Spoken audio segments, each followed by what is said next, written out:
Welcome to Garden Plants with Jim Putnam. Let's talk Carolina Midnight Loropetalum.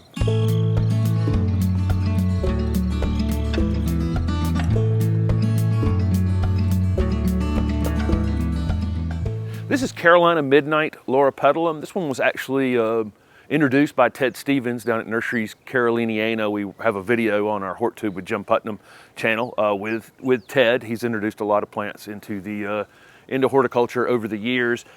This one is a vigorous grower. It has really amazing maroon colored foliage. It's not as some of the darker foliage Loropetalum are more purple. This one is a very deep, rich maroon color. Has almost red tassel-like flowers. This is in the witch hazel family, so a very, very similar flower to witch hazel. Not fragrant like witch hazel, but incredibly showy here in the spring. This is a very fast-growing shrub. You can actually allow it to become a tree over time if you want to. Just you can limb it up, or probably if you let it get really, really tall, kind of limb itself up by blocking the light down at the bottom of it. And the bark becomes quite interesting as well during the winter time if you do that. This is one, it's going to get, the tags are going to say 10 feet tall, 15 feet tall, something like that. It's probably going to get as tall as you let it get. We see these larger growing Loropetalum around our area as tall as 20 and 25 feet in height. We're keeping this one as a screening plant here at about 8 feet, but it'll grow 4 feet this season for sure. We'll be pruning it next year to keep it down into this height range, and it's just perfect at this height range. So I would say, let's say maintainable at about 8 feet in height. It'll get as big as you want to let it get, and equally right here we're going to keep it about 6 feet wide, but it'll get as wide as you want to let it get as well. These frilly witch hazel-like flowers come out in the spring, and sometimes a little too early. We're shooting this at the beginning of March. As soon as you get any warm air, they'll start blooming. Sometimes they can get nipped by some frost, but they'll have residual flowers on them during the summer, and especially in the fall on temperature change. Again, they're not fragrant, and I think most people would call this just like a really, really, really dark pink. But in the right light, it's almost red. Loropetalum are typically hardy in zones 7 to 10. I will say if you're in zone 7A, you probably want to spring plant Loropetalum and get a season under them. Maybe not plant them out on an edge of a property like this one is. We're in Raleigh, North Carolina, 7B, almost 8A. And we can do that here, but they will suffer some winter damage in zone 7A, especially again fall planted. They can jump out early in the spring and then get hit by frost and freezes.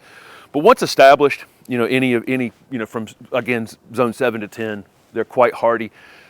They would probably prefer almost all day sun. This one is in a good amount of sun until about 2 o'clock, and then it's actually in some dappled light after that, and it does cause it to stretch just a bit. But again, sun or part shade. If it's in part shade, you're probably going to have to do a little more pruning on it because it's going to stretch a bit.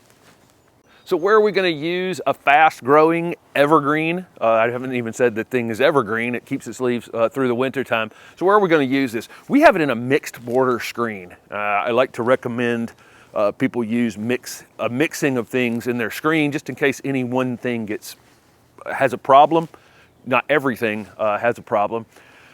Looks great on its own. Again, it can be tree formed. It can go in the corner of a foundation. It can be used as a screening plant, but I'd probably mainly recommend that in zone 8, 9, or 10. So a lot of different uses for it. And again, it looks just great as a single specimen, which is basically what we have here. We have it in a mixed border, but we have it as just a single piece. It gets so big, it doesn't need anything else with it to really show off.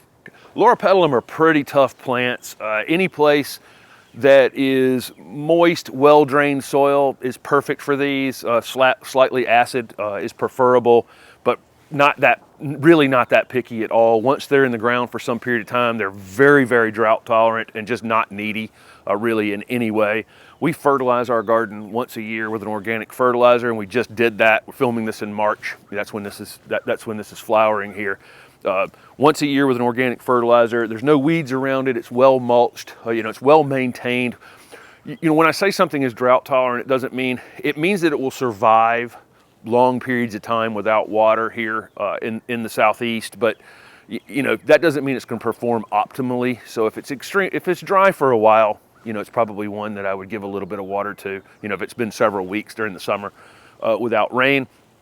Pruning wise, best to prune Loropetalum after they flower. They are early spring flowering things. Typically you prune them after they flower. We actually pruned this one a few weeks ago though, and we were careful not to prune any of the outside of the bottom of the plant. We just took some height out of it. So we were able to do that and still have flowers on it. We have to prune this one a couple times a year. It's going to grow 3 and 4 feet at the time. So we'll prune it sometime. We could prune it midsummer to shape, you know, all the side on it, or right after it flowers. And then we'll prune it in the late winter just to prune some height out of it without pruning any of the outside part of the lower part of the plant. So we still get flowers like we have right now. But that's basically it. This is really a very low maintenance, high pop of color, great year-round foliage, great exfoliating bark if you let it become you know, limbed up as a tree. An incredible shot of flowers here in the spring, and again in the fall you'll get some residual flowers as well. So this is Carolina Midnight Loropetalum. Thanks for watching.